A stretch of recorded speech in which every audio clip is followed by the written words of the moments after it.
জীবের বা চেতনা বিষয়ে তিনটি অবধারণা রয়েছে, যথা এক, সাক্ষী আত্মাতে নানা উপাধি বা নামকরণকেই জীব বলা হয়।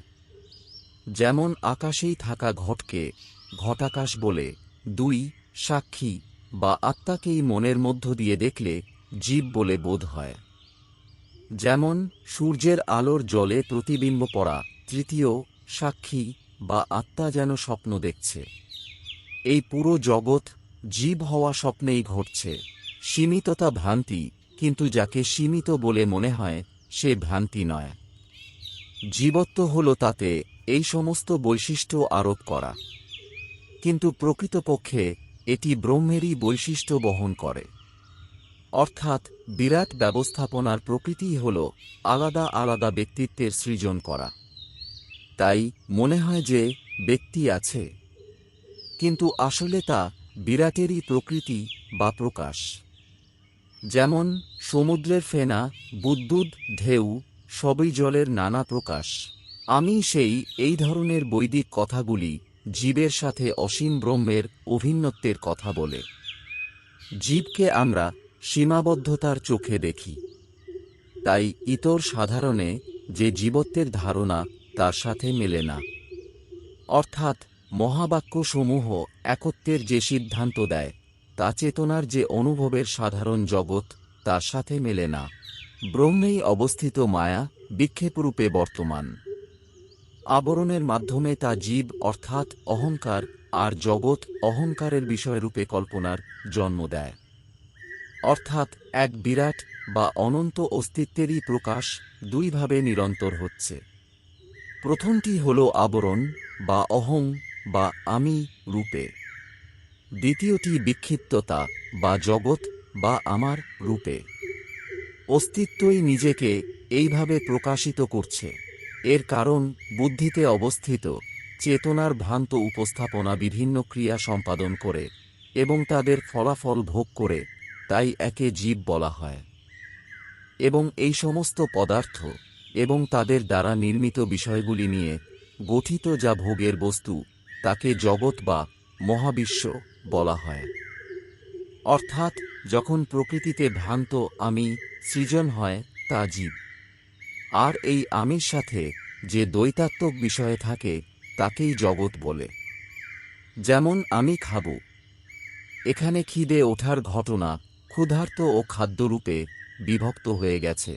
এই দুটি আবরণ ও বিক্ষেপ অনাদিকাল থেকে রয়েছে আর মুক্তির আগে পর্যন্ত থাকে। এরা ব্যবহারিক বলে এ দুটো ব্যবহারকালে থাকে।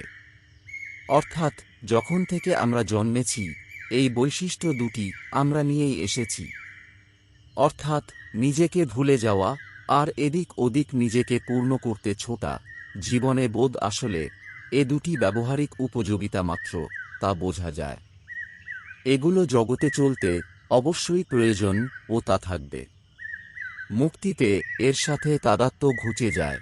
নিদ্রা বা অবিদ্যা হল তা যখন চেতনা আবরণ ও বিক্ষেপের মাধ্যমে ব্যক্তিত্ব গঠন করে জগৎকে দেখার বদলে কল্পনার চোখে দেখে। তাই এই জগৎ জাগ্রত ব্যক্তির ঘুমন্ত স্বপ্ন। অর্থাৎ জাগ্রত, স্বপ্ন, সুষুপ্তি এই তিন অবস্থা ধাপে ধাপে নয়, একই সাথে সর্বক্ষণ ঘটছে। অনুভোক্তা ও অনুভবের জগৎ শুধুমাত্র অনুভব চলাকালীনই থাকে। এই অনুভব স্বপ্নমাত্র। যেমন স্বপ্নের অনুভব স্বপ্ন চলাকালীনই থাকে, অর্থাৎ সাপেক্ষ মাত্র। তেমনি অনুভবেই অনুভোক্তা ও অনুভব্য বস্তু নির্মিত হয়। তাই অন্য অনুভব চলার সময় আগের অনুভব থাকে না, যতক্ষণ না আবার একই অনুভবের পরিস্থিতি তৈরি হয় বা কল্পনার উদয় হয়। জীব যে নিজেই কল্পনা সেভাবে যে তার জগৎ সত্য, কিন্তু প্রকৃত বুদ্ধ জানেন যে এই জগৎ সত্য নয়। অর্থাৎ যখন নিজেকে, নিজের অবস্থা সকলকে বিচার না করে আসল ধরেই নেওয়া হয় তখন জগৎ আসল মনে হবেই। যে নিজেকে, নিজেতে চলা পরিবর্তনকে দেখছে, জগতের পরিবর্তনকেও সে সহজে গ্রহণ করতে পারবে। কল্পিত জীব এই কল্পিত জগৎকেও আসল মনে করে, কিন্তু প্রকৃত বোদ্ধা জানে এটা মিথ্যা। অর্থাৎ নিজের ভিতরের খোঁজির অনুসন্ধান না করে যে অস্তিত্বে কিছু খুঁজছে সে ভুলই করবে। নিজের চোখের পরীক্ষা না করে যে বস্তুর দৈর্ঘ্য রং আকারকে যেমন দেখছে তেমনি সত্য মনে করছে সে জীবনে ঠকবে। কিন্তু পরমাত্মায় স্থির জীব জানে ব্রহ্মের সাথে তার একাত্মই সত্য। যদি সে অন্য বা অপর দেখেও সে জানে যে এগুলো ভ্রম মাত্র। অর্থাৎ যে নিজের অস্তিত্ব ও বিরাটের যোগ প্রত্যেক সময়ে অনুভব করছে সে যদিও ব্যবহারকালে দুই দেখবে ও ব্যবহার করবে, কিন্তু দ্বৈতকে আর দর্শনের মতো এত গুরুত্বপূর্ণ মনে করে না। এসবের হালকাপনা সে জানে, তাই জগৎ ব্যবহারে অনাসক্ত থাকে। এইভাবেই আত্মার ধর্ম দ্রষ্টা আর দৃশ্যের ওপর আরোপিত হয়। এবার শুরু হয় এই বিরাট অলঙ্ঘনীয় অধ্যাসের অস্বীকার। অর্থাৎ বোধ যত পাকতে থাকে ততই জগতের নিয়ম বিধি মূল্যবোধ চলনবলন সব স্বতঃস্ফূর্তভাবে অস্বীকার ঘটে যায়। যেমন তরঙ্গের ধর্মে ফেনা তরলতা জলের মিষ্টতা সব অন্তর্ভুক্তই থাকে, আর তরঙ্গের বিলয়ের সাথে সে সবও জলেই একাকার হয়ে যায়।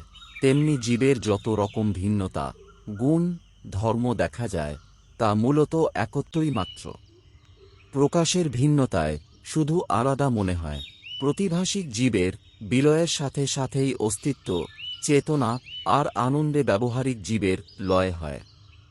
যখন তাও থাকে না তখন এই সব সাক্ষিত্বে লয় হয়।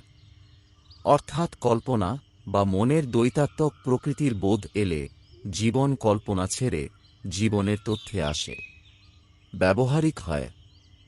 না হলে সাধারণ মানুষ সারা জীবন অবাস্তব জীবনের চাহিদায় কাটিয়ে দেয়, তাই অতৃপ্তিতে মরে। তারপর আন্তরিক নির্লিপ্ত শান্ত স্থিতি বাড়তে থাকে, জীবন অপ্রভাবিতভাবে কাটে। এটাই সাক্ষিত্য চূড়ান্ত স্থিতি।